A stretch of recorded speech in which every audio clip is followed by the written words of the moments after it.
Assalamualaikum warahmatullahi wabarakatuh. Nama saya Mahmud Yasin. Di sini saya akan menjelaskan tentang organisasi komputer dan arsitektur komputer. Oke, kita langsung saja ke materi yang pertama, yaitu tentang sejarah singkat komputer. Sejarah singkat komputer terbagi menjadi beberapa generasi.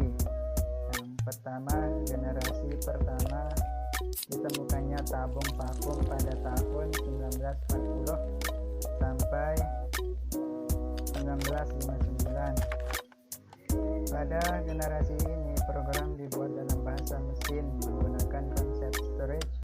Komponen yang digunakan adalah tabung hampa udara dan membutuhkan daya listrik yang banyak. Yang kedua, generasi kedua transistor ditemukan pada tahun 1959 sampai 1965. Pada generasi ini, kapasitas memori utamanya cukup besar.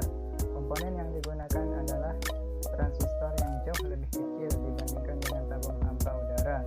Proses operasinya pun lebih cepat dan orientasinya pada aplikasi dan teknik. Selanjutnya, generasi yang ketiga pada tahun 1965 sampai 1970. Proses operasinya jauh lebih cepat dan tepat. Kapasitas memorinya pun jauh lebih besar. Ukuran fisiknya lebih kecil sehingga penggunaan listrik lebih hemat dan dapat melakukan komunikasi data dari satu komputer ke komputer lain. Selanjutnya, generasi yang keempat pada tahun 1970 sampai sekarang.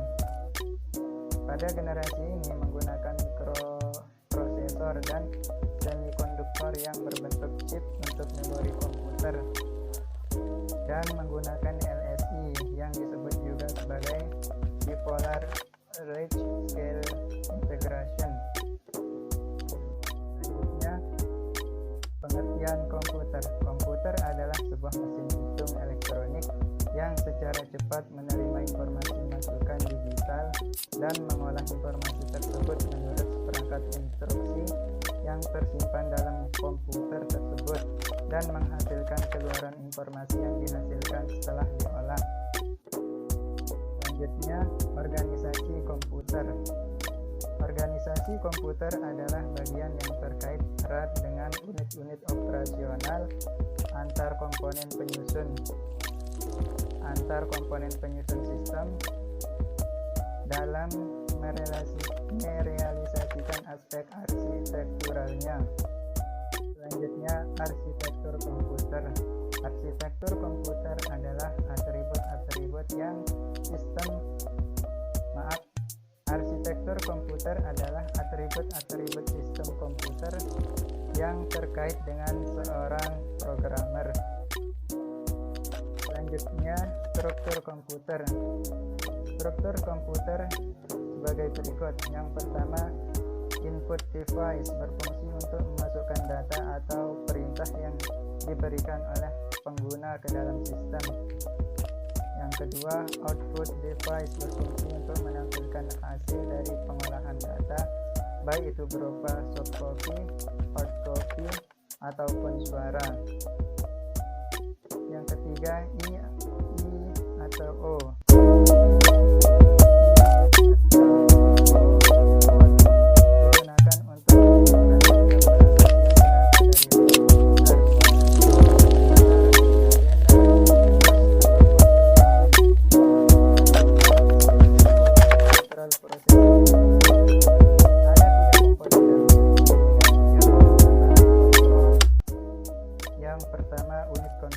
Yang berfungsi untuk mengatur jalannya komputer.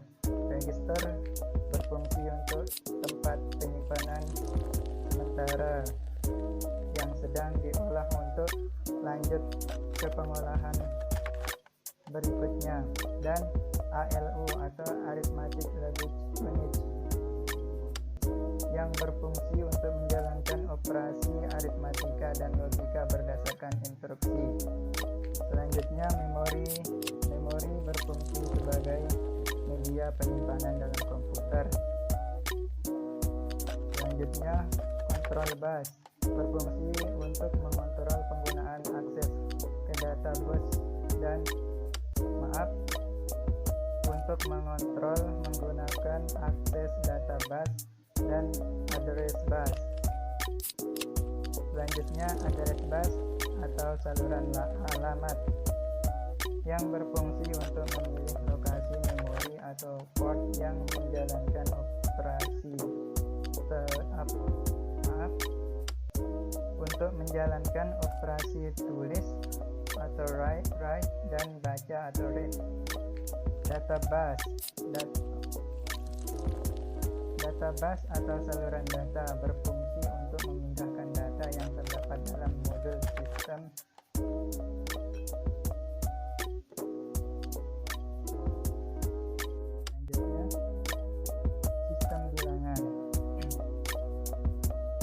Sistem bilangan atau desimal.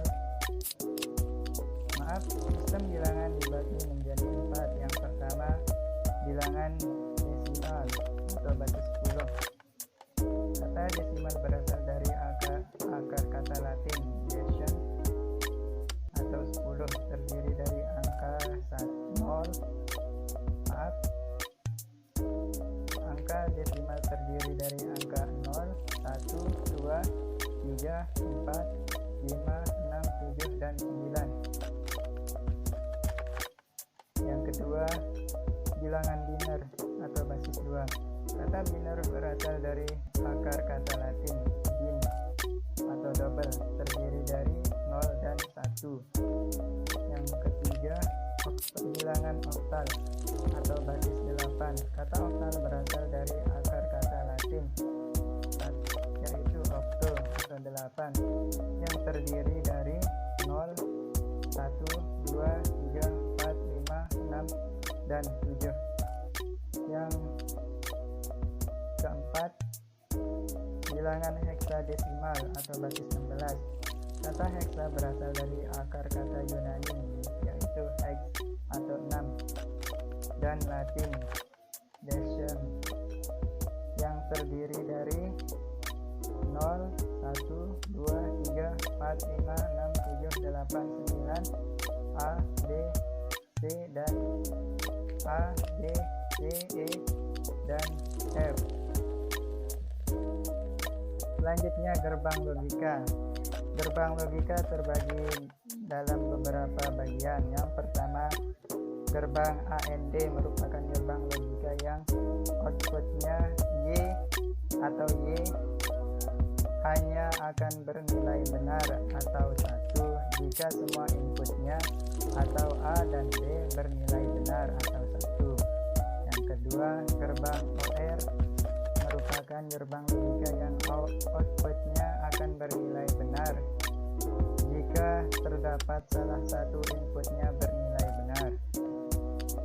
Yang ketiga, gerbang NOT merupakan gerbang yang berfungsi sebagai pembalik keadaan logika. Jika inputnya 0, maka akan bernilai 1. Yang selanjutnya, gerbang NAND merupakan gerbang dari logika NOT dan gerbang AND, sehingga hasil-hasilnya kebalikan dari gerbang logika AND. Selanjutnya, gerbang XOR merupakan gerbang logika yang outputnya akan bernilai benar atau 1 jika nilai inputnya berbeda-beda dan akan bernilai salah atau 0. Dan yang terakhir, gerbang NXOR merupakan gerbang logika yang outputnya akan bernilai benar jika nilai inputnya sama dan bernilai salah